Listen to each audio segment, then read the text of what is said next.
Hey guys, welcome to part 3 of the Donkey Kong Country Let's Play. Now, we are on to World 3. World 3 is where we separate the men from the boys. World 3 is hateful. I really despise this world.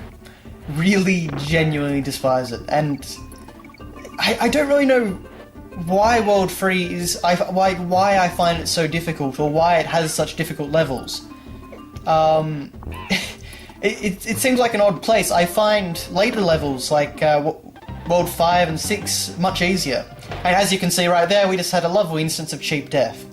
And that is where I got my first game over. I basically just want to leave that in there and show you what it looks like. It's actually kind of a bit brutal. Poor old Donkey and Diddy have had a few black eyes. But anyway, so yes, this is the first level of World 3, Vulture Culture. At least I believe it was Vulture Culture. And it's definitely one of the trickier levels in the game, I feel anyway. One of the reasons that I really despise World 3 is that you have to go 3 worlds before you can actually reach a save point. And the problem is that not 3 worlds, sorry, 3 levels. And the problem is that these 3 levels are insanely hard for this point in the game.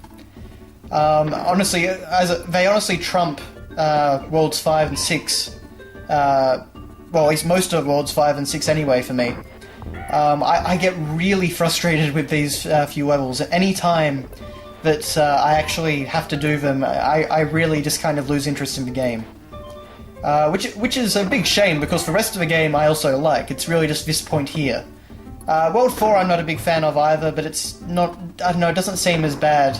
Probably because I've kind of gotten accustomed to the higher level of difficulty through these levels.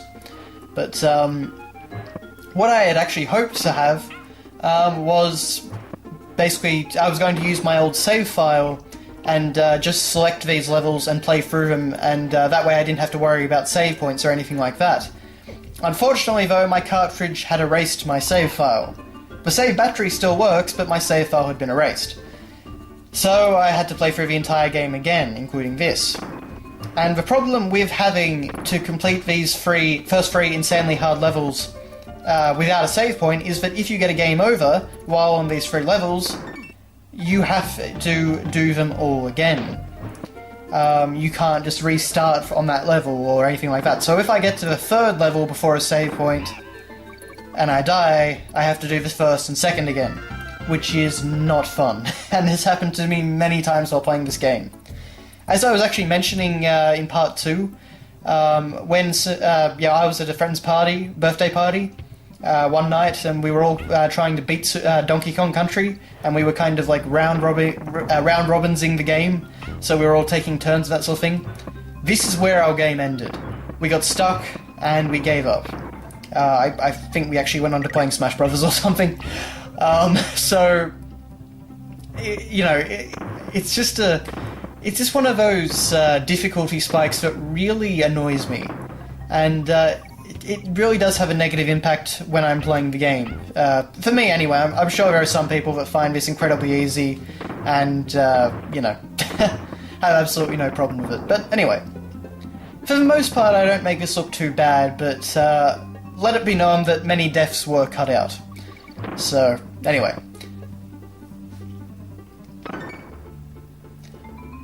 Thinking back, actually, Donkey Kong Country...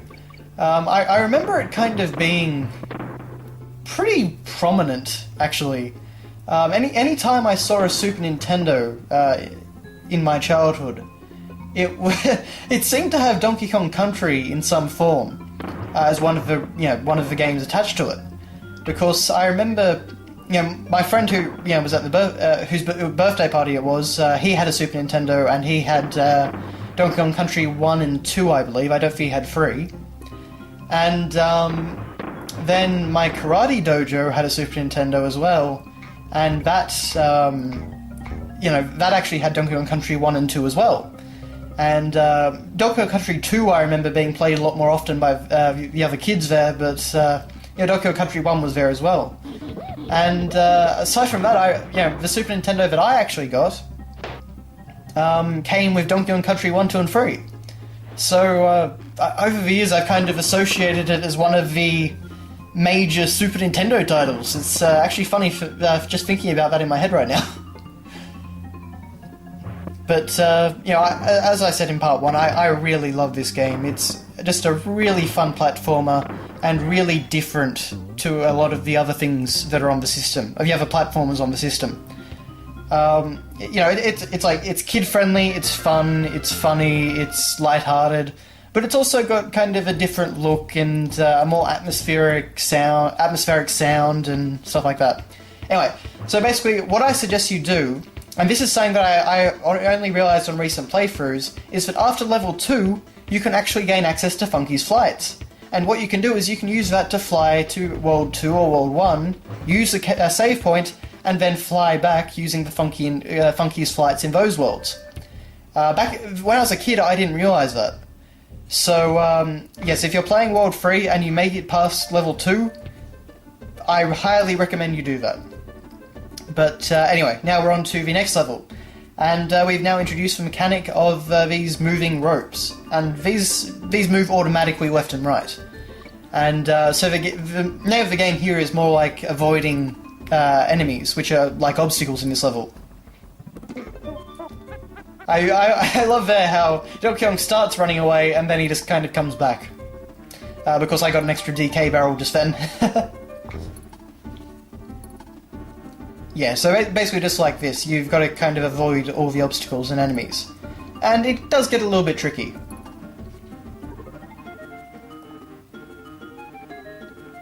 Oh.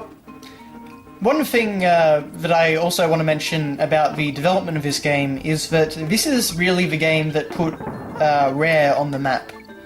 And Rare, of course, as most people know, went on to do so many great games. But at this point, they were just kind of moderately well known.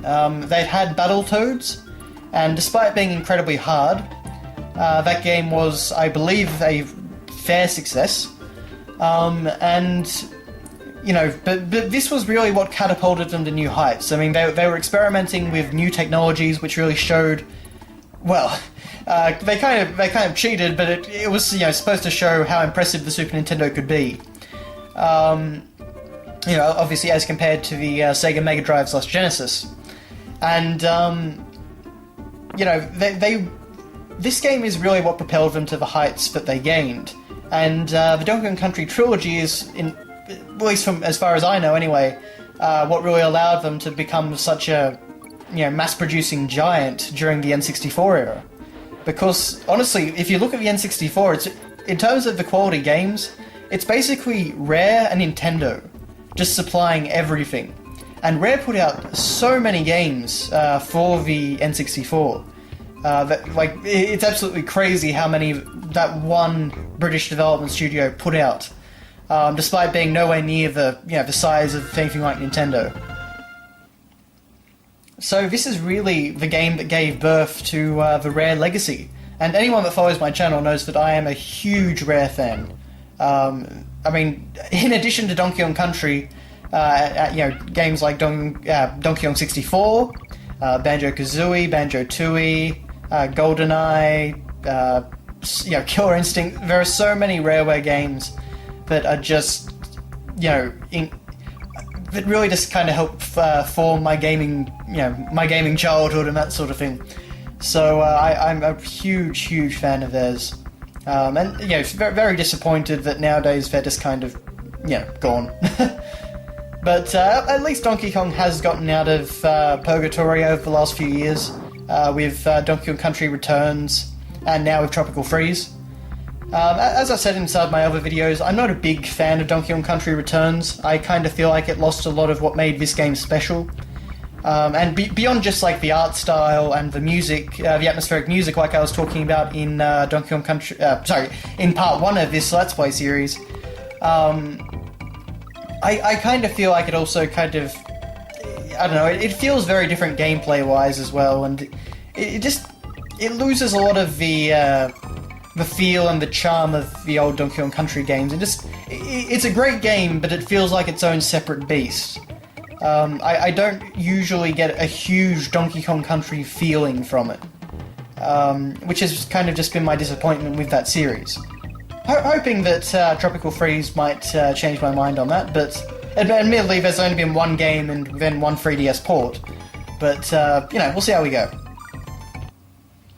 Personally, as long as they allow me to play as Diddy Kong, Dixie Kong, and whatever the fourth character is in Tropical Freeze, as a separate character rather than just attaching them to Donkey Kong and making them enhance his abilities, I'll be pretty happy.